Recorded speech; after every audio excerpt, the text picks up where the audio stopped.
రస హృదయులైన మిత్రులందరికీ కూడా నమస్కారం. ఈరోజు మనం మలయాళ జానపద కథల నుంచి 53వ కథని చెప్పుకుంటున్నాం. ఈ కథ పేరు 'పయ్యూర్ పెరంత్రికోవిల్ కథ'. కోవిల్ అంటే ఆలయం, దేవాలయం. పెరంత్రికోవిల్ అంటే శివాలయం. పయ్యూర్ అంటే అది ఒక ఊరి పేరు. ఈ పయ్యూర్ గ్రామం గురించి మనం ఇంతకు ముందు కూడా కథల్లో చెప్పుకున్నాం. ఈ పయ్యూరు గ్రామం 2 విషయాలకి ముఖ్యంగా ప్రఖ్యాతిగాంచింది. ఒకటి ఏంటంటే ఈ పెరంత్రికోవిల్‌కి, రెండోది పయ్యూర్ పడిప్పుర అంటే కన్నియార్ యొక్క ఇల్లు. కన్నియార్ అనే జ్యోతిష్కుడు జ్యోతిష శాస్త్రంలో చాలా గొప్ప పండితుడు. అతని గురించి కూడా మనం ఇంతకుముందు కథల్లో మనం చెప్పుకున్నాం. కొన్ని వందల సంవత్సరాల క్రితం పయ్యూరులో పెరంత్రికోవిల్ నిర్మాణానికి దారి తీసిన పరిస్థితుల గురించి ఈ కథలో మనం చెప్పుకోబోతున్నాం. ఇది యథార్థంగా జరిగిన గాథ. ఒకరోజు ఒక నంబూదిరి యువకుడు పయ్యూర్ కన్నియార్ దగ్గరికి తన జాతకంతో పాటు కొంతమంది కన్యల జాతకాలను కూడా తీసుకువెళ్ళి, ఈ జాతకాల్లో నాకు వివాహం చేసుకునేందుకు సరిపోయే జాతకం ఏ కన్య జాతకం ఉంటుందో చూసి చెప్పమని చెప్తాడు. కన్యయారు ఇతనితో చెప్తాడు. తిరుమేని అంటాడు. తిరుమేని అంటే గౌరవంగా నంబూదిరిల్ని పిలిచేవాళ్ళం. ఎవరో ఈ తక్కువ కులస్తులు నంబూదిరి కులస్తులను ఎవరినైనా పిలవాలంటే గౌరవ సూచకంగా తిరుమేని అని పిలిచేవారు. తిరుమేని, నీ జాతకం అంత బాగోలేదయ్యా, నువ్వు ఇప్పుడు పెళ్లి చేసుకుంటే నీకు గొప్ప గండం ఉంది. ఆ గండం ఎలాంటిదో చెప్పలేను నేను. అది మరణం కూడా కావచ్చు అని చెప్పేసి చెప్తాడు. నీవు ఒక సంవత్సరం తర్వాత మళ్ళా తిరిగి రా, అప్పుడు నీ జాతకాన్ని నేను పరిశీలిస్తా. ఇప్పుడున్న గ్రహస్థితి ప్రకారం నీకు అంత యోగ్యకరంగా లేదు, అంత అనుకూలంగా లేదు, ఆ గండాలు ఉన్నాయి, అంచేత పెళ్ళి ఇప్పుడు చేసుకోవద్దు అని చెప్తాడనమాట. ఇంకా ఆ నంబూదిరి కుర్రవాడు తన ఆశలన్నీ అడియాసలు అయిపోతాం వల్ల తిరిగి ఇంటికి వెళ్ళిపోతాడు. రాత్రికి ఇంకా నిద్ర పట్టకుండా ఇంటి దగ్గర అలాగే పడుకుని ఆలోచిస్తూ ఉంటాడు. ఆలోచించి ఏమిటి ఇట్లాగయింది, నేనేదో పెళ్లి చేసుకుందాం అనుకున్నా మంచి కన్యను చూసి, కానీ వివాహం జరగకుండా నా జాతకం బాగోలేదు అని చెప్పేసి పయ్యూర్ కన్నియార్ చెప్పాడు అని చెప్పి అనుకుంటాడు. అలాగ ఆలోచిస్తూ ఉంటే ఆ రోజు తెల్లవారుజామున అతనికి ఒక ఆలోచన వస్తుంది. ఆలోచన ఏంటంటే పయ్యూరు గ్రామంలో ఉన్న నది ఒడ్డున ఒక శివుడు గుడి కట్టించాలి. అది కూడా ఏ శివుడు? మార్కండేయుడిని యముడి పాశం నుంచి కాపాడిన శివుడు. అటువంటి శివుడు గుడి కట్టించాలి. ఎందుకంటే ఇప్పుడు నీకు పెద్ద గండం ఉంది, అది ప్రాణగండం కూడా అయ్యుండొచ్చు అని చెప్పేసి చెప్పాడు కదా! ఇంకా శివుడే దిక్కు అనుకుని శివుడికి గుడి కట్టించాలని నిర్ణయించుకుంటాడు. ఎందుకంటే మృత్యువుకే మృత్యువైన శివుడు, త్రయంబకుడు. అటువంటి శివుడికి గుడి కట్టిస్తే నాకు రాబోయే గండాలు ఏమన్నా ఉంటే తప్పుతాయి అని చెప్పేసి అతను భావించి ఆ గుడి కట్టించాలని అనుకుంటాడనమాట. ఇంక లేచిన తర్వాత మళ్ళీ కన్నియార్ దగ్గరికి వెళ్తాడు. తన జాతకాన్ని మళ్ళా ఇంకోసారి చూడమని చెప్పేసి అడుగుతాడు. కన్నియారేమో విసుక్కోకుండా ఆ జాతకాన్ని మళ్ళా పరిశీలిస్తాడు. పరిశీలిస్తే జాతకంలో గ్రహాల స్థితిగతులు మారిపోయి ఉంటాయి. దాని ప్రకారం ఇప్పుడు నువ్వు మళ్ళీ పెళ్లి చేసుకోవచ్చు, నీకు అనుకూలంగానే ఉంది. నువ్వు ఏదైనా పుణ్య కార్యక్రమం, పుణ్య కార్యం లేదా పుణ్య కర్మం చేసి ఉంటావు. అంచేత రాత్రి నీ జాతకంలో గ్రహస్థితులు మారిపోయాయి అని చెప్తాడు. చెప్తే నేను ఇలా సంకల్పించుకున్నాను, ఒక గుడి కట్టిద్దాం శివుడికి అని చెప్పేసి చెప్తారు. సరే అయితే కట్టించు అని చెప్పేసి చెప్తాడు. అయితే ఇప్పుడు నువ్వు పెళ్లి చేసుకోవచ్చు, వెళ్ళి పెళ్లి చేసుకో అంటాడు. నేను ఇప్పుడు చేసుకోను, ఆ గుడి కట్టించి దాంట్లో శివలింగ ప్రతిష్టాపన చేసిన తర్వాతే నేను పెళ్లి చేసుకుంటాను, అంతవరకు పెళ్లి చేసుకోనని చెప్పేసి అక్కడి నుంచి వెళ్ళిపోతాడు. గుడి కట్టించడానికి ఆ ప్రాంతంలో బాగా పేరు మోసిన ఒక తాచన్ని నియమించుకుంటాడు. తాచన్ అంటే గుడి కట్టే శిల్పిని తాచన్ అంటారు. ఆ గుడి కట్టే శాస్త్రం ఏదైతే ఉందో ఆ శాస్త్రాన్ని తాచు శాస్త్రము అని చెప్పేసి అంటారనమాట. ఆ తాచంతో కలిసి తాను కట్టబోయే గుడి గురించి చర్చిస్తాడు. చర్చించడమే కాకుండా అతను వెంట పెట్టుకుని పయ్యూరు నది పక్కన ఉన్న ఆ ప్రదేశానికి తీసుకెళ్తాడు. అక్కడ మంచి స్థానాన్ని ఎంపిక చేస్తారు. అంటే మంచి స్థలాన్ని ఎంపిక చేస్తారు. ఎంపిక చేసి దాంట్లో వైకంలో ఉన్న శివాలయం లాంటి శివాలయాన్ని కట్టాలి అని చెప్పేసి ఈ నమ్ముద్రి ఆ తాచెన్ని కోరతాడు. దానికి అతను సరేనని చెప్తాడు. ఈ తాచెన్ గురించి ఇప్పుడు మనం చెప్పుకోవాల్సింది ఏంటంటే అతను మంచి స్వరద్రూపి, అందగాడు, గొప్ప భక్తుడు. ప్రతిరోజు కూడా పయ్యూరప్పన్ని దర్శనం చేసుకుంటూ ఉంటాడు. అంటే పయ్యూరులో ఉండే దేవుణ్ణి దర్శనం చేసుకుంటూ ఉంటాడు. అతనిది పయ్యూరు గ్రామమే అనమాట. అతను పయ్యూరులోనే కాకుండా ఆ చుట్టుపక్కల ఉన్న గ్రామాల్లో కూడా చాలా పేరు ప్రఖ్యాతులు కలిగిన తాచు శాస్త్ర నిపుణుడు. అంటే దేవాలయ నిర్మాణ శాస్త్ర నిపుణుడు అనమాట.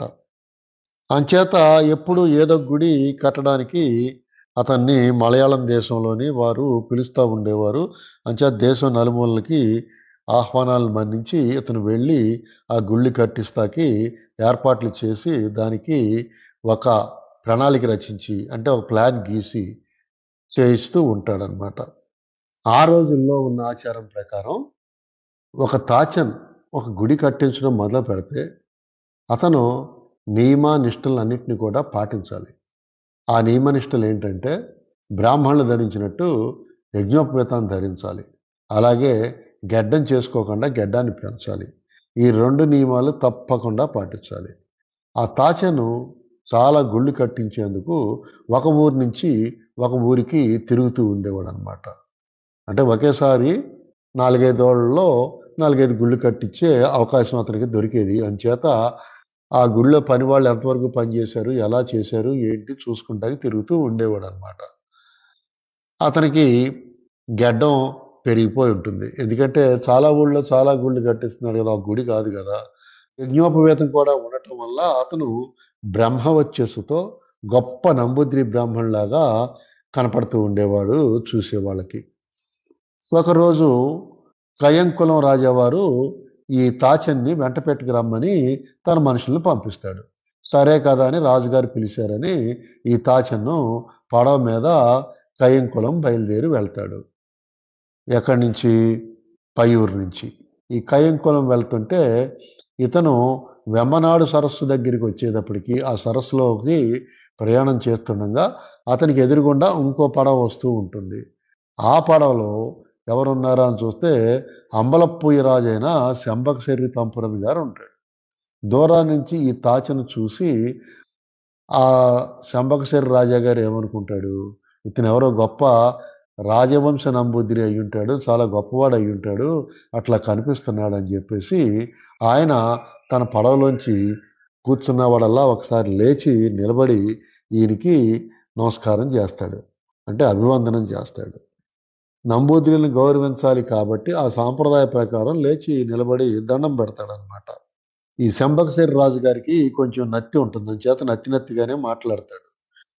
ఈ మాటల్లో అతను నంబూద్రి బ్రాహ్మడు కాదు, అతను ఒక తాచెన్ను అని చెప్పేసి రాజుగారు తెలుసుకుంటాడు. తెలుసుకున్న తర్వాత అయ్యో వీడు చూస్తేనేమో గొప్ప నంబూద్రిలాగా కనిపించాడు నాకు, వీడు తక్కువ కులం వాడు, నేను వీడికి లేచి నిలబడి నమస్కారం పెట్టాను, ఇది నాకు చాలా అవమానం అని అవమాన భారంతో లోపల మదన పడుతూ ఉంటాడనమాట.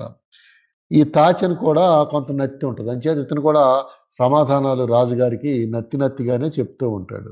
చెప్తూ ఉంటే ఒక్కసారి ఆ శంబకశెర్రి తంపురునికి కోపం వచ్చేస్తుంది.